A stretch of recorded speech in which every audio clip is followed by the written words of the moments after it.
তো hello friends, তোমরা সবাই কেমন আছো? আশা করি সবাই ভালো আছো। তো আমরা দেখো সবাই মিলে, এই যে প্রিয় বান্ধবী আমার এটা, তো সবাই মিলে রওনা দিয়েছি অষ্টমীতে যাব।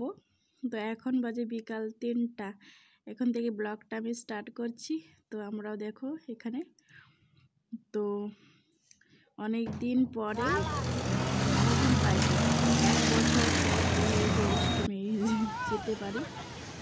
তো দেখো অষ্টমীর দিকে মানে একটু ভিড়ই ছিল। তো একটু না মানে যখন গেটের সামনে গিয়েছিলাম তো প্রচণ্ড ভিড় ছিল।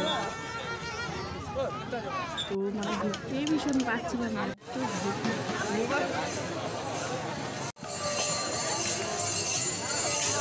বিকালবেলাটা না মানে এখানে প্রচণ্ড ভিড় হয়, যেহেতু আমাদের এখানে একটা মানে বেকির পাড়, এখানে অষ্টমী হয় আর এখানে প্রচণ্ড ভিড় হয়।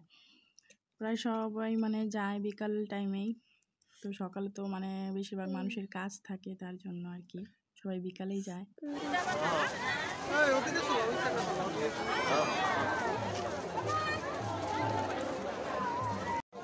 দেখো এটা হচ্ছে আমাদের বেকির পাড়। তো এই যে দেখো আমরা দুই বান্ধবী মিলে মানে জলে নেমে পড়েছি। আর তো জলটা প্রচণ্ড মানে পা দিতে একদম পুরো শরীর মানে শীতল হয়ে গেছে, এত ঠান্ডা জলটা। তো এই যে দেখো কত বড় মানে এই পাড়টা। আর দেখো আমার বান্ধবীকে আমি একটু ভিডিও করে নিলাম। আর এটা হচ্ছে ঠাকুর, মানে চড়ক ঠাকুর।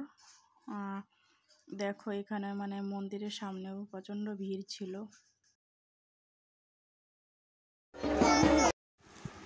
দেখো আমরা অষ্টমী থেকে ঘুরে এসে পড়েছি। এই যে দেখো ওর পাপা ওকে রান্নাবাটি আর একটা সিলিন্ডার কিনে দিয়েছে টাকা রাখার জন্য, আর এই মোবাইলটা আর একটা খোলা নিয়েছে ওর একটা দাদাভাই কিনে দিয়ে